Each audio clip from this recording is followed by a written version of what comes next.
Black Friday sale, 50% off on the latest fashion, flat 30% off on the new winter collection, end of season sale, buy 2 get 1 free. These ads are so compelling, like a bargain, you seemingly can't miss. But you may have noticed something else too, the damn seasons. When it comes to apparel, there are so many seasons, you can almost lose count. However, things weren't always this way. Before the 2000s, you largely had 4 seasons within the domain of mainstream fashion. You had spring, summer, autumn, and winter. But international fashion brands, especially the likes of Zara and H&M, rubbished this idea. They didn't think clothes remained in style for 3-4 months. They believed styles change every week.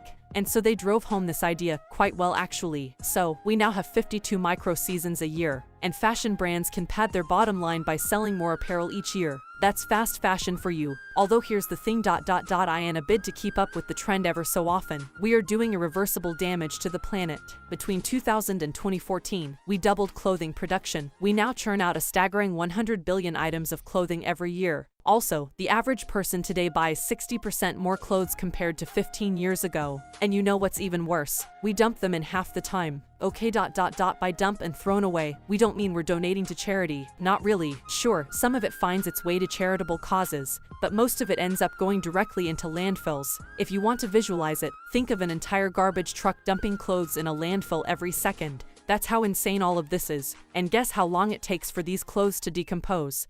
Over 200 years. The dress you bought today will likely remain on the planet till at least the year 2222. And it takes that long because most apparel today is made using synthetic, petroleum-based fibers. It's not natural. There's more. We've only just tabulated the damaged clothes due to the planet after production. What about before? During manufacturing, 10% of global CO2 emissions come from the fashion industry. That's more than international flights and maritime shipping combined. Then there's water consumption. The fashion industry consumes about 100 trillion liters of water annually, mostly because of cotton farming. Cotton is the most widely used natural fabric for clothing and it needs a lot of water. Higher demand for apparel also means we're using excess fertilizers to keep up with demand. So as is, cotton thirsts for water, which means we're depleting fresh and groundwater resources along with contaminating soil quality by bombarding them with fertilizers. For context, that cotton t-shirt you're wearing needed 2,700 liters of water, and jeans, about 3,800 liters of water. That's the amount of water you drink in 3 years. Then, there's dyeing and treating fabric that ends up generating 20% of the world's wastewater. Wastewater that contains phenol and heavy metals like copper, mercury, and chromium.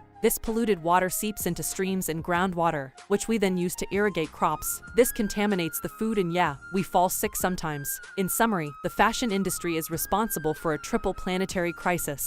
That's just a spine-chilling term used to describe what the world is currently facing: climate change, pollution, and biodiversity loss. So the question is, how do we solve this? Well, fast fashion brands are slowly taking steps to do their bit and control the damage. Zara, for instance, recently committed to make 50% of all clothes with recycled materials and ecologically grown cotton for the year 2022, and H&M is encouraging its customers to bring back unwanted clothes so that they can recycle them. And then there's us. Maybe we can be the solution ourselves by just not following every micro-trend. After all, simply using apparel for an extra 9 months can reduce the carbon footprint by 30%. Also, if you upcycle your old wardrobe, you could have a fresh collection that's as good as new. You could tear up old jeans and make yourself a bag or even a pair of cool shorts. An old sari can even transform into a new lehenga. So yeah, the next time you see a Black Friday or end of season sale, maybe just reconsider for a minute before you make that purchase.